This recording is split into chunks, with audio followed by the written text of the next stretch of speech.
Assalamualaikum warahmatullahi wabarakatuh. Alhamdulillah wa syukurillah. Nasta'inuhu wa nastaghfiruh. Allahumma sholli ala Muhammad wa ala ali Muhammad, amma ba'du. Kaum muslimin dan muslimat dimanapun berada, kita bermuhasabah menggapai hidayah Allah, petunjuk Allah. Hidayah merupakan penerang untuk mendapatkan kebahagiaan dunia dan kebahagiaan akhirat. Allah sangat sayang kepada orang-orang yang beriman. Maka dibimbing, dilatih, diwajibkan untuk selalu membaca Al-Fatihah di dalam setiap rakaat sholatnya. Iyyaka na'budu wa iyyaka nasta'in. Ihdinas siratal mustaqim. Siratal ladzina an'amta 'alaihim ghairil maghdubi 'alaihim waladdallin. Amin. Mohon petunjuk dan mohon pertolongan untuk bisa mentaati perintah-perintah Allah, sehingga dimasukkan di dalam golongan orang-orang yang diberi nikmat Allah, bukan golongan orang yang melakukan kezaliman atau orang yang tersesat. Pada hakikatnya, hidayah Allah ini menjadi pedoman, menjadi kekuatan, menjadi pertolongan. Di dalam surat Al-Fatih ayat 2, liyaghfir lakallah ma taqaddama min dzambika wa ma ta'akhkhar wa yutimma ni'matahu 'alaik wa yahdika siratan mustaqima. Semata-mata hidayah adalah liyaghfir lakallah, karena Allah memberikan ampunan dengan kita mendapat dengan hidayah, maka kita melakukan ibadah-ibadah sehingga kita mendapatkan ampunan. Ampunan-ampunan yang sudah lewat kita laksanakan, atau kita minta ampunan terhadap hal-hal yang akan kita laksanakan, karena kita sangat-sangat tergantung dari perlindungan dan pertolongan Allah. Sehingga dengan kita memanjatkan doa agar dihindarkan dan diampuni ketika melakukan kesalahan kemudian, insya Allah kita akan menjadi lebih optimis, lebih kuat, lebih baik. Sebagaimana tadi ayat Al-Fatih ayat 2, di samping memberikan ampunan, untuk menyempurnakan nikmat. Artinya apa-apa yang dilaksanakan ini betul-betul mendatangkan barokah, berkah, keberkahan. Walaupun sedikit akan mendatangkan keberkahan, akan terasa nikmat sekali dan bernilai. Inilah sehingga apa yang dikerjakan tidak mendatangkan efek-efek negatif atau bisa membuat situasi, membuat perasaan orang lain tidak enak dengan langkah-langkah kita. Maka kita selalu panjatkan doa, karena kita tidak banyak tahu persis tentang apa yang seharusnya. Yang tahu baru kita laksanakan, padahal apa yang kita tahu sesungguhnya belum tentu disenangi oleh orang lain, belum tentu disepakati oleh orang lain. Di samping itu, dengan hidayah ini juga dapat memudahkan untuk menuju keridhoannya, sehingga kita melaksanakan ibadah-ibadah bisa dengan pertolongannya Allah, sehingga hal-hal yang menghalangi, rintangan-rintangan yang menjadi hambatan dengan sendirinya akan bisa dan mudah diatasi.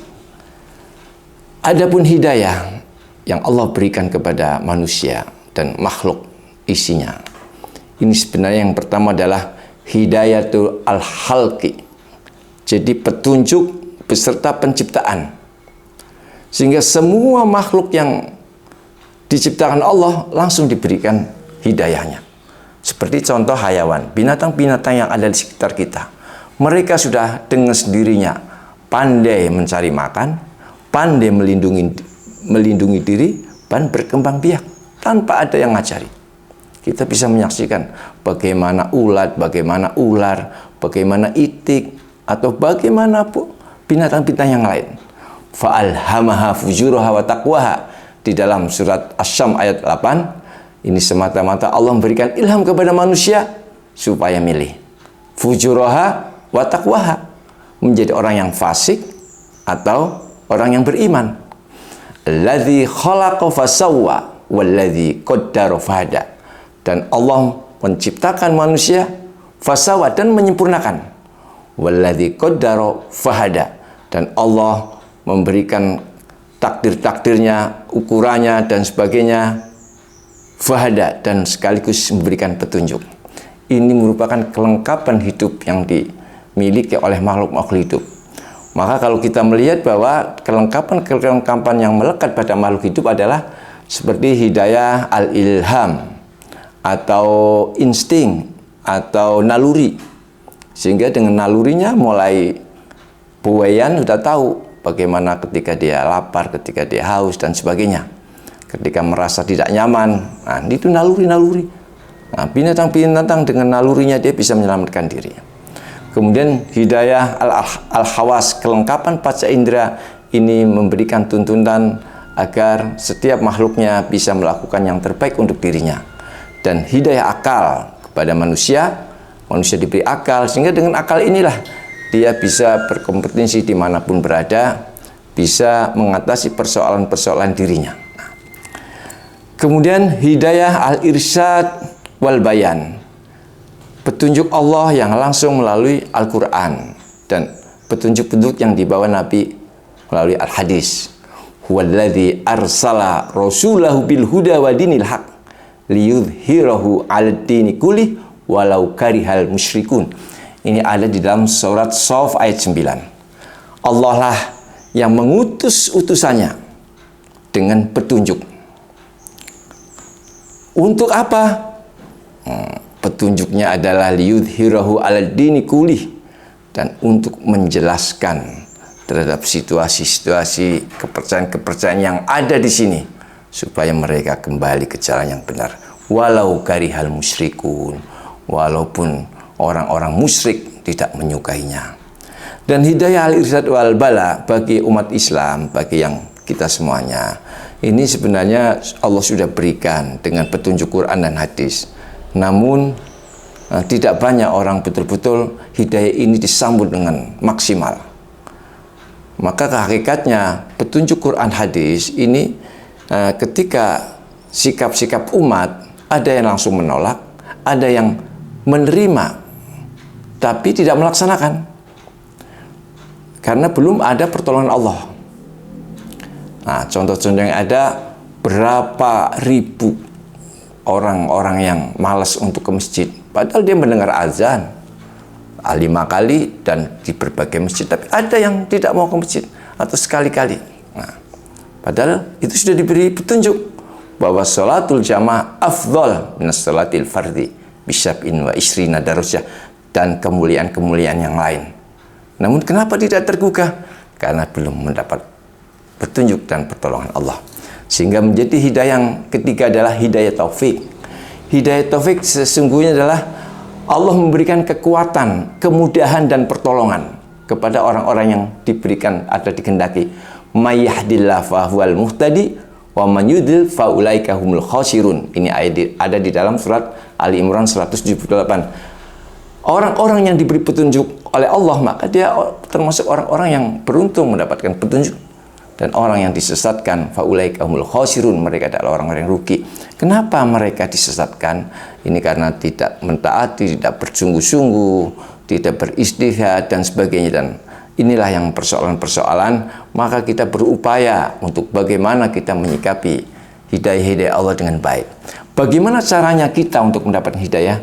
Yang pertama adalah bertobat dengan kesungguhan. Adanya kesadaran akan dosa-dosa yang selalu menghantui dan kita tidak ingin mengulangi lagi.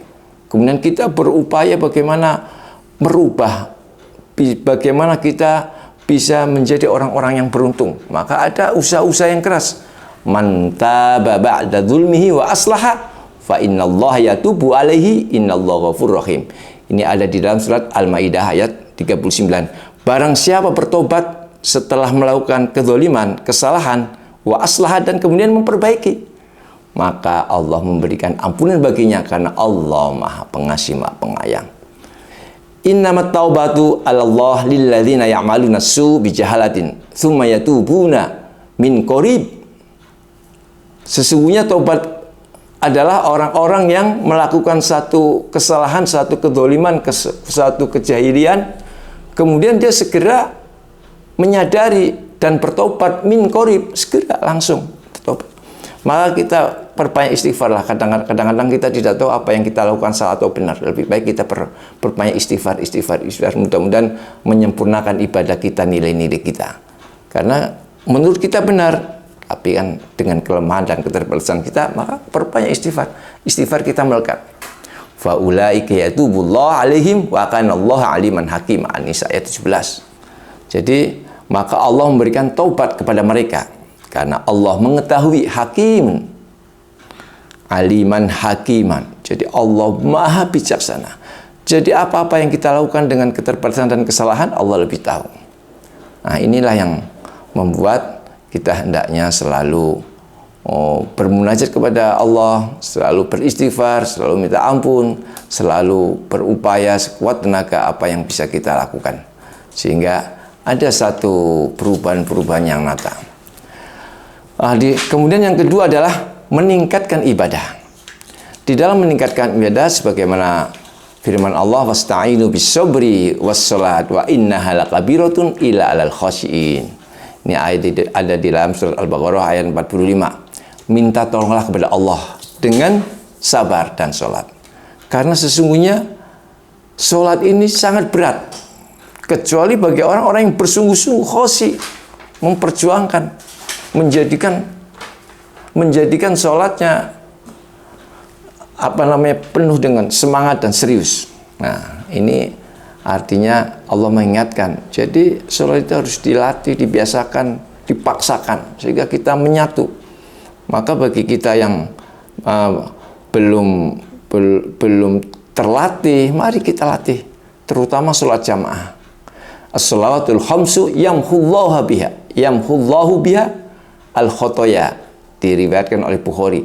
Jadi sholat yang 5 waktu ini menghapus dosa-dosanya. Dan Allah memberikan peluang-peluang yang luar biasa, ampunan-ampunan yang luar biasa. Sebagaimana kita pahami, sholat subuh bisa memberikan nilai seperti sholat semalam suntuk. Sholat isya seperti setengah, bonusnya seperti dinilai setengah suntuk. Sholat isyraq seperti ibadah naik haji dan umrah. Sholat duha, sholat lain-lain ini kita jemput kita kesempatan yang luar biasa. Kemudian di dalam sebuah riwayat Bukhari Muslim disebutkan ayyul amal afdal, qala as-sholat ala waktiha. Jadi amal-amal apa ya Rasul yang paling bagus? Pertama adalah sholat pada waktunya. Yang kedua birrul walidain, memuliakan orang tua. Kesempatan kita untuk memuliakan orang tua itu adalah pahala yang luar biasa. Maka kita harus faham dan memahami. Ketika orang tua semakin sepuh, wa man nu'ammirhu nunakkisu fil khalqi afala yaqilun, di dalam surat Yasin. Ketika seseorang bertambah usia, bertambah umurnya, maka kekuatannya berkurang.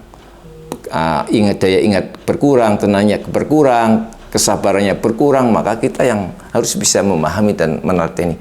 Kemudian jihad fisabilillah. Jihad fisabilillah artinya ya kita berupaya untuk melakukan yang terbaik. Jadi sebagaimana disebutkan di dalam ayat Zumar, qul ya ibadilladzina amanu taqu rabbakum lilladzina ahsanu fi hadid dunya hasanah wa ardullahu wasi'.